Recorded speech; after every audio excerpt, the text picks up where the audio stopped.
In this video, I'm going to be answering some of the most frequently asked questions about oil burners. Let's get into the video.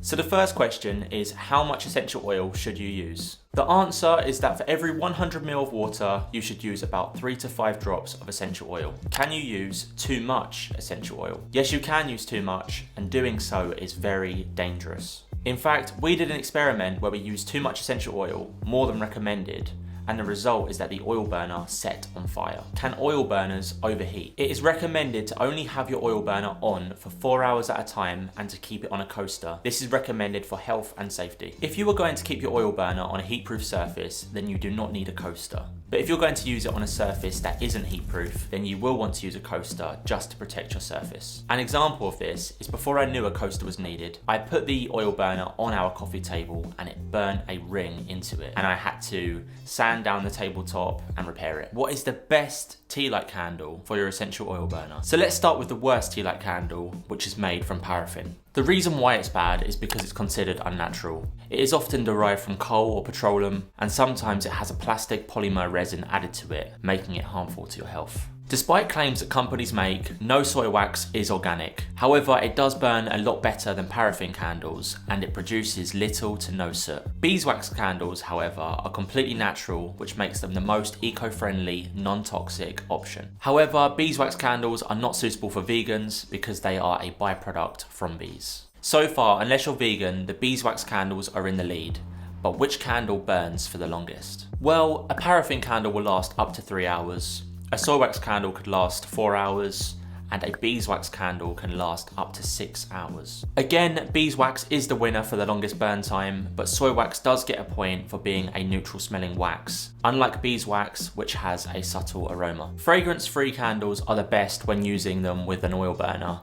That way you get the scent from the essential oil and not the candle. Paraffin-free is the best for your health and those around you. Soy wax candles are the best option if you want the candles scented, but make sure that they come with a cotton wick. Paraffin candles tend to come with a paraffin coated wick, which produces the most soot. So the conclusion is that beeswax wins first place, second place goes to soy wax, and paraffin should be avoided. What essential oil is the best? The best essential oil for you will depend on your situation and how you are feeling at the time. For example, if you're feeling anxious or stressed, lavender could help you relax. If you're feeling sluggish, you might want a citrus oil like lemon, grapefruit, or sweet orange oil to energize you. And when you're sick with a cough or blocked sinuses, tea tree or eucalyptus oil could be your best friend. In fact, Vicks Vapor Rub is used for just that, and it contains eucalyptus essential oil. Now, essential oils will provide many health benefits, and you don't want to expose yourself to too much of one oil, which is why my favorite essential oil of all time is a blend. An essential oil blend works by combining complementing essential oils together. Specific blends can be created for specific home remedies, such as for getting rid of flies, keeping your home smelling fresh, or for improving your mental health. My favorite essential oil blends. Number 1 is a blend of peppermint and eucalyptus oil. It's great for when you're feeling unwell, but it'll also help get rid of those flies. Number 2 is a citrus blend of grapefruit and sweet orange oil. It will give you a great boost to start your day. Number 3 is lemon and tea tree. This antibacterial blend will clean the air and help remove odours from your home. Lemon and ginger. The ginger has properties that is great for nausea, stress, headaches, and is good for digestive health. My favourite oil blend of all time is lavender and patchouli. These two oils go together to create our Calm Linen Mist Spray. It is great for soothing anxiety and improving your mental health. How long do essential oils last? Whilst the scents can last up to 2 hours in an oil burner, it's recommended to burn the oils for no longer than 1 hour if you have health problems. Can you cook with an essential oil burner? You should not be cooking on an essential oil burner because the surface could be toxic and harmful to your health. This does of course depend on how the essential oil burner was made. It could have hazardous minerals such as barium, silica, titanium, copper, and more. If you eat food that was cooked on this surface just one time, it could have lasting effects. So if in doubt, you should contact the retailer or manufacturer to make sure that the oil burner is food safe. If it is food safe and has not yet been used for essential oils, it should be food safe. So I wouldn't recommend cooking on an oil burner just because of the risks to your health. But just like you, I am curious to find out if it is possible. So let's do it. So firstly, we're going to put some oil into the oil burner, just a little bit to fry the egg. Now we're going to light the candle. I'm going to pop that in there. I'm not sure if it's going to give us enough heat. And actually, I did try and fit a whole egg in and it didn't work. So what we're going to do is here I've just got an egg yolk. It's got a tiny bit of white. So I'm just going to pop that in. Fits nicely. And now we're just going to wait and see what happens. So we are 15 minutes into cooking time and there is a little bit of white around the edges over here and not so much over this side. It's still very raw. The yolk is still not cooked. I mean, can we try and have a look underneath? So the bottom of the yolk is, oh, and there you go, it's just popped. I mean, 15 minutes is a long time just to cook an egg yolk.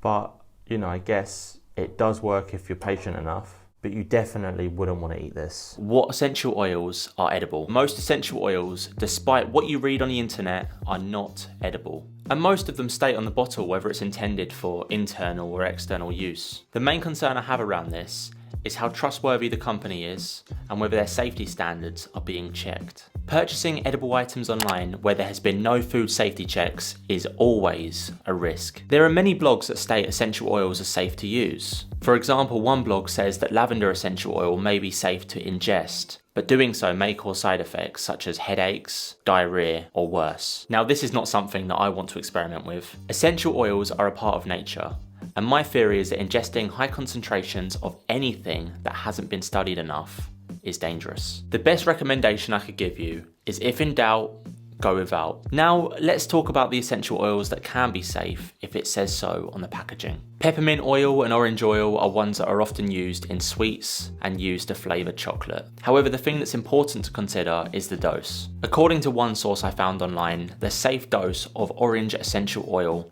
is 1 drop.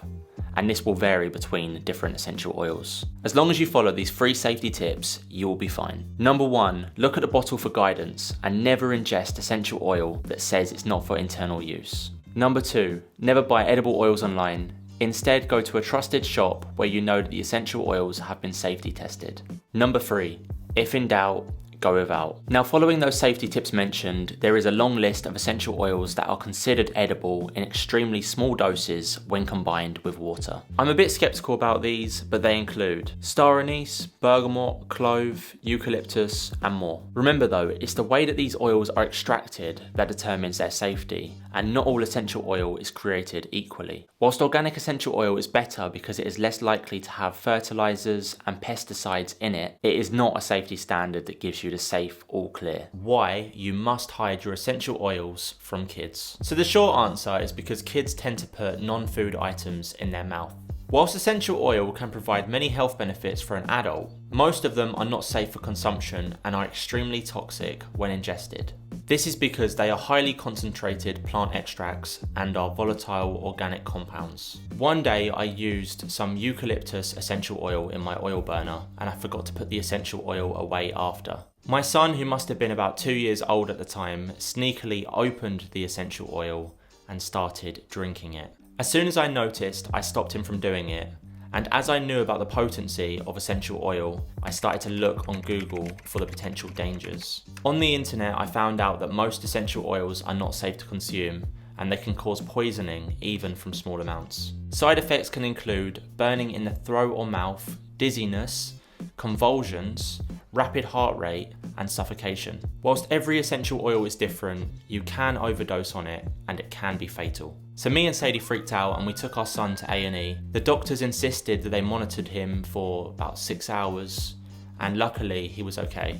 I take full responsibility for my negligence, but I do feel like people should become more aware of the potential dangers of essential oil, which is why I've been making these videos. What essential oils are harmful to pets? So essential oils are great for people, providing health benefits and even helping us relax. But it's estimated that 59% of households around the world have a pet in their home. Whether this is a cat or dog is irrelevant because essential oils can be toxic to most animals. It's toxic to your pet if they lick the oil, if it's applied to their skin, or if the pet is around an oil burner whilst the oils are being diffused. If you want to know what essential oils are harmful to your pet, then I'm sorry because I have some bad news for you. So the most toxic essential oils are eucalyptus, tea tree, citrus, pine, cinnamon, lavender, chamomile, and the list goes on. In fact, there are so many essential oils that are toxic to both cats and dogs that if you have an animal, we would not recommend using an oil burner at all. That being said, if you have a room in your home that your pet doesn't go in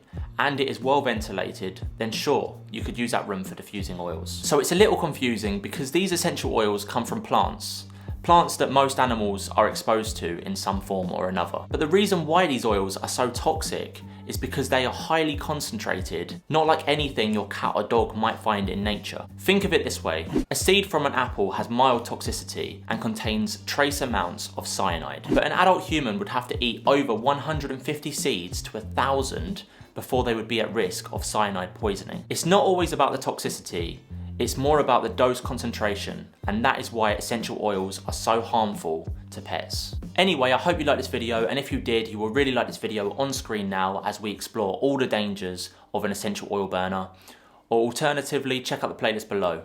See you there.